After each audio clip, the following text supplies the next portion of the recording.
Olá, gente.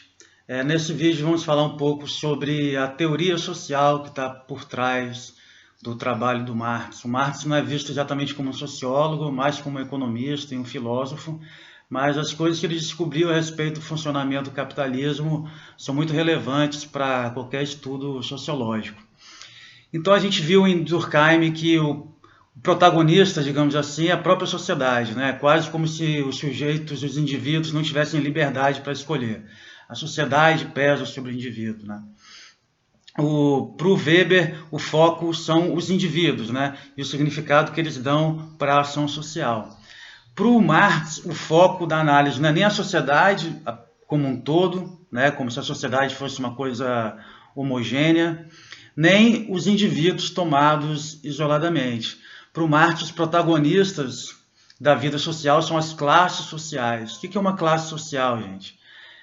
Bem, para entender esse conceito de classe social, a gente tem que entender a visão do Marx sobre história, sobre sociedade de uma maneira geral, né?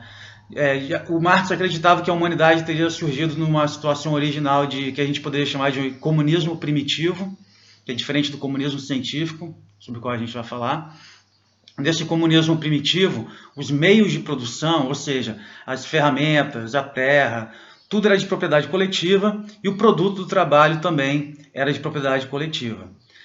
De acordo com Marx, em algum momento da história, por algum episódio que a gente não pode precisar exatamente, um grupo se apropriou das terras, se apropriou das ferramentas e foi capaz de explorar o trabalho de um outro grupo dentro da mesma sociedade. Então, ao mesmo tempo que surge essa divisão de classe, então entre os que são donos das terras, por exemplo, ou hoje em dia dono das máquinas, né, e os que não têm nada além da força de trabalho para vender, junto dessa separação econômica, surge uma separação também entre o trabalho intelectual e o trabalho manual. Então, esses são donos da terra, esses são donos das máquinas, eles vão se dedicar a um trabalho administrativo, né, e os que não são proprietários, eles vão se dedicar ao trabalho manual. O Marx achava que esse tipo de relação de classe caracteriza a exploração do homem pelo próprio homem. Essa divisão de classe está presente tanto no sistema escravocrata, quanto no sistema feudal, quanto na sociedade capitalista. No capitalismo, essa exploração ela toma uma forma específica, que é a forma do trabalho assalariado. Então, por exemplo, na escravidão, o escravo ele era mantido vivo, né, digamos assim, ele não tinha direito a nada. No sistema feudal, o servo ele tem até uma área que ele pode produzir para o consumo próprio, né, mas ele tem que entregar uma parte da produção para a nobreza através dos impostos, né? E no caso do sistema capitalista, o trabalhador ele não tem nada além da força de trabalho que ele vende no mercado, né? Então a força de trabalho ela é vendida como qualquer outra mercadoria. Então existe o valor da força de trabalho, né? Uma hora de trabalho custa X, né? Então o cara trabalha 8 horas por dia, ele vai receber 8x, digamos assim. Acontece que ao longo dessa jornada de trabalho, o trabalhador ele pode produzir um valor maior do que aquele relativo às horas de trabalho pagas e que ele recebeu, né? Porque existe uma diferença, gente, entre o valor da força de trabalho, né? Quanto que você recebe para trabalhar uma hora, por exemplo, e o valor que você produziu nessa hora de trabalho. Na medida que os capitalistas vão investindo em tecnologia, uma hora de trabalho de um trabalhador produz um valor cada vez maior. Só que esse valor cada vez maior é apropriado pelo capitalista, que paga ao trabalhador só o salário.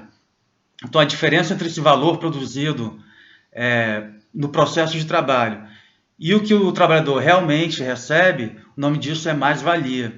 Então, no capitalismo, a exploração ela fica, de acordo com Marx, um pouco escondida, digamos assim, porque parece que está tudo se dando de uma maneira muito justa, né? O trabalhador 8 horas, ele recebeu por 8 horas, então ele não é explorado, né? Acontece que sim, ele produz um valor muito maior do que o valor da força de trabalho dele.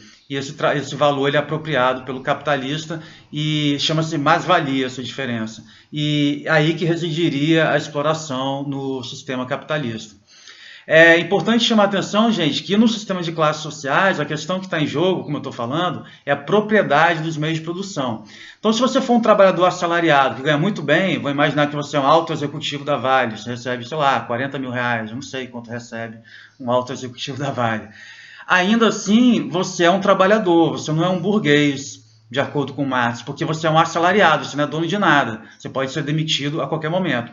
O problema é o seguinte, que o cara quando recebe 40 mil reais, ele acha que ele não é trabalhador mais, né? Ele acha que ele faz parte da burguesia, porque afinal de contas ele viaja para a Europa, ele tem um carro caríssimo, os filhos dele estudam nas mesmas escolas dos proprietários, né, dos meios de produção, dos burgueses propriamente ditos. Então o Marx ele chama a atenção de que existe às vezes uma divergência entre a situação de classe da pessoa, a condição de classe dela mesma, e a ideologia de classe dela, a consciência de classe dela. Então, um trabalhador que ganha bem, né, por exemplo, e que se sente burguês, ele está pensando, de acordo com Marx, a cabeça do patrão. Né? Ele, na verdade, do ponto de vista econômico, ele deveria se identificar muito mais com o peão da própria fábrica que ele trabalha, porque também é um assalariado. Mas como ele recebe tão bem, ele acha que ele faz parte da burguesia. Então, uma outra questão importante da obra do Marx é a relação entre a condição de classe e a consciência de classe. Né? O Marx achava que o capitalismo ele só ia ser superado quando os trabalhadores tomassem consciência de que eles são explorados, que a relação de assalariamento não é uma relação justa, e, nesse sentido, tomassem o poder e transformassem a sociedade. Então, basicamente, isso, na prática, concretamente, é o materialismo histórico do Marx.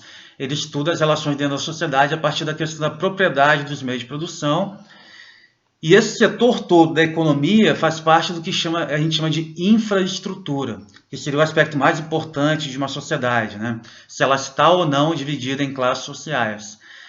E além da infraestrutura, a gente tem a superestrutura. A superestrutura já seria a dimensão ideológica da sociedade.